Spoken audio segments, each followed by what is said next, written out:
Let's go back into our Fit in Window view by pressing Control 0 if you're working on a Windows PC or Command 0 if you're working on the Mac.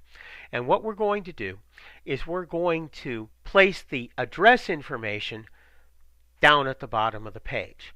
Now I'm going to intentionally make a mistake here by going to File, Place, and selecting the business card address information. When I do that, it's going to replace all that formatting that we carefully did in the second panel with our new text. We didn't want to do that. So what I'm going to do is I'm going to go Command Z as I'm working on the Mac. If you're working in a Windows PC, it would be Control Z, and you'll see it'll do just like we talked about before. It'll take that text and replace it with a place gun for my cursor and bring my original text back where I made the mistake before. I'm going to place this text a little bit differently by holding the mouse button down when I'm at the left side margin of that fourth panel and dragging it down and to the right. When I do so, it allows me to define the area that that text frame is going to take up, and now what I can do is I can format this text. Very quickly, I'm going to double click to highlight, in this case, that 800, and I'm going to go Command A to highlight all the text. It'd be Control A if you're working on a Windows PC. And I'm going to go back to my character formatting. In this case, from the control panel, again, what I'm going to do is I'm going to take that and I'm going to change it to Arial.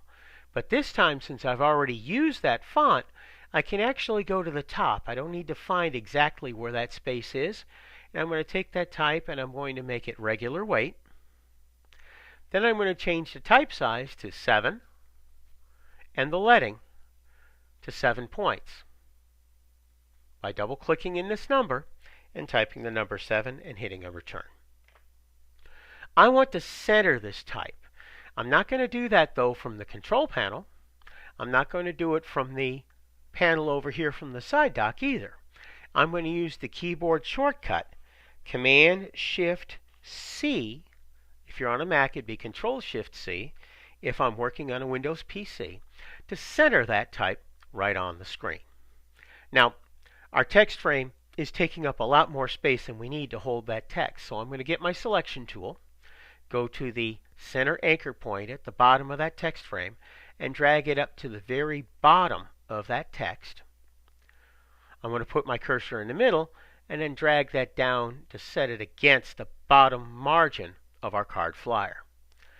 To see what we're working with up close and personal, I'm going to go Command 4 to zoom that and bring it on screen. If you're on a Windows PC, Control 4 would be that keyboard shortcut. Now, as I look at my text, I can see that I need to do a little bit of formatting here. If I look at my original printout, I can see the word main, the word fax, and the web address are all bolded. In addition, I can see that the totaltraining.com web address is actually bold italic. So I'm going to start first with the main information by taking my cursor and placing it just to the right of that colon next to the word main. I'm going to double click to change from my selection tool to my text tool and hold the mouse button down and drag it to the left to highlight the word main as well as that colon character. I'm then going to go to the regular weight and I'm going to change that to bold.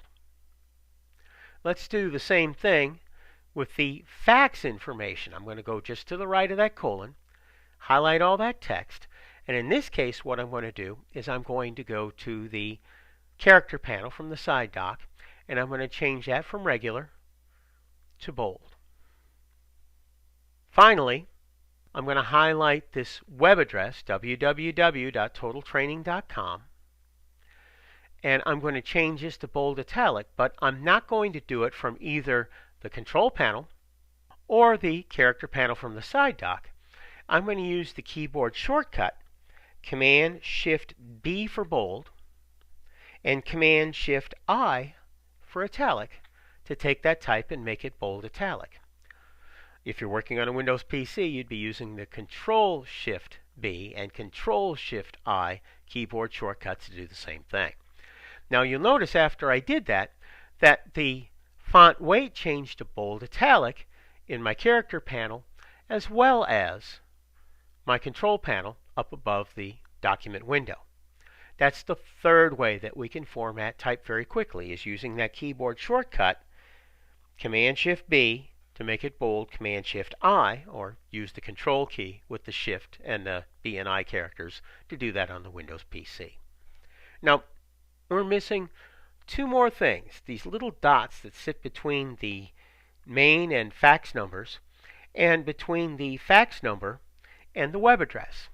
Those are called bullets, and we're going to place those in manually working with InDesign by first taking our cursor and clicking right to the right of the last 5 in our main number.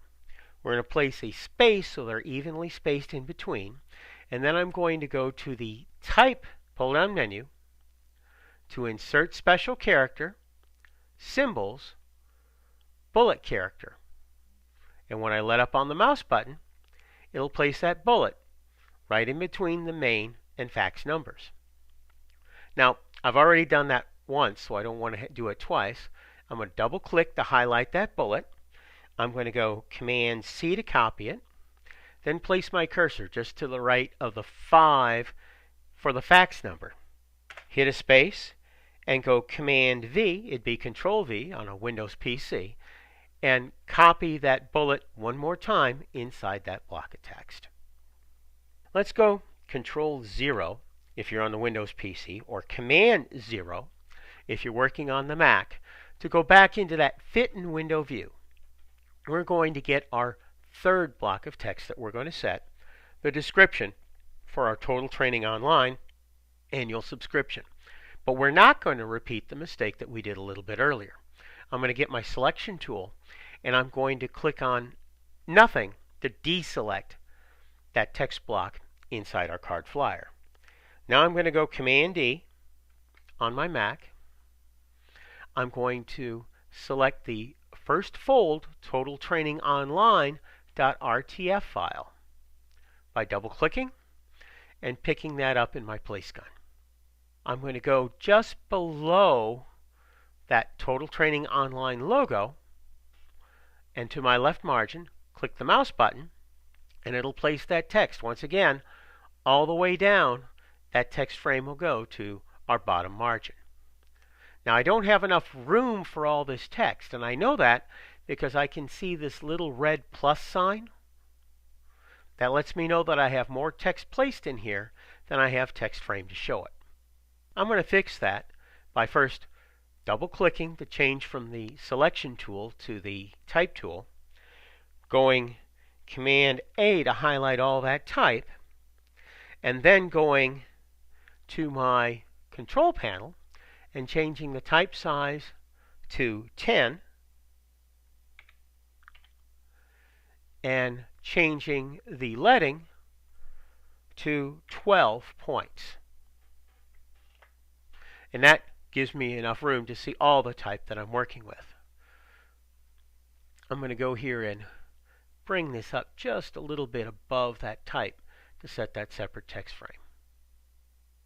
Once I've got my text frame adjusted, I'm going to double click to change to the cursor, and then I'm going to very quickly click 4 times, 1, 2, 3, 4, to highlight the entire paragraph for that header, Total Training Online, All Access Annual Subscription Includes. I'm going to change the type size for this header from 10 points to 14 points in my character panel, and I'm going to change the leading that goes with it from 12 points to 14 points in my header panel.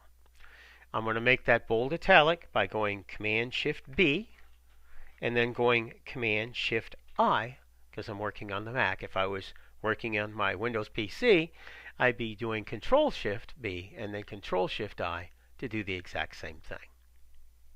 Now, the second area where I've got this text set, where we've got these bullets put in, it just simply shows a line left. I'm going to go to the right of the word monthly, and I'm going to hold the mouse button down and drag select all the text that I'm going to turn into bullets. Then I'm going to go to my paragraph formatting controls in the control panel and select the bulleted list button to turn those into independent bullets. And I can see that below in my document window. Now, as I look at this, some of these lines are broken up a little strange. We're going to fix that by using a line break command that we can force into here. Let's start with the second bullet by clicking our cursor just before that capital A for the word all. And what we're going to do is we're going to go to the Type pull-down menu. We're going to go down to Insert Break Character and select the Forced Line Break command. The keyboard shortcut for that is Shift and then the Return or Enter key. I'm going to click on that menu command, and when I do, it's going to take that and it's going to break that down to the next line. Now the reason I did it this way was because if I just hit the Return key, it would create a second bullet point. That's not what I want to do. Using that Shift Enter or Shift Return command allows me to break that and make that part of the same bullet. Let's do the same thing here for the third bullet, placing our cursor just before the P for Professional Instructors and hitting Shift Enter or Shift Return to bring that down. And then finally, we're going to do that one more time just before the Y in your subscription monthly and do Shift Enter to break that bullet down. We're going to take that final block of retail value of 240, click our cursor inside there, and align that to the right by using the keyboard shortcut Command-Shift-R if you're on a Mac or Control-Shift-R if you're working on a Windows PC system. Now I need to do one more thing before we get away. I want to take this text and center it inside this frame so it doesn't have all this extra space down to the bottom and it's fitting so tight to the top. I'm going to get my selection tool and I'm going to go to that bottom center anchor point and again make it no larger than it has to be to actually fit all that text. Then I'm going to place my cursor inside the text and I'm going to bring this down so that text is essentially centered in the page, just like so. When I've got that done, I release the mouse button and we'll have finished this portion of our InDesign CS6 course. But we've done a lot of work here, so I'm going to use the keyboard shortcut Command-S to save my work, and then we'll continue to the next unit.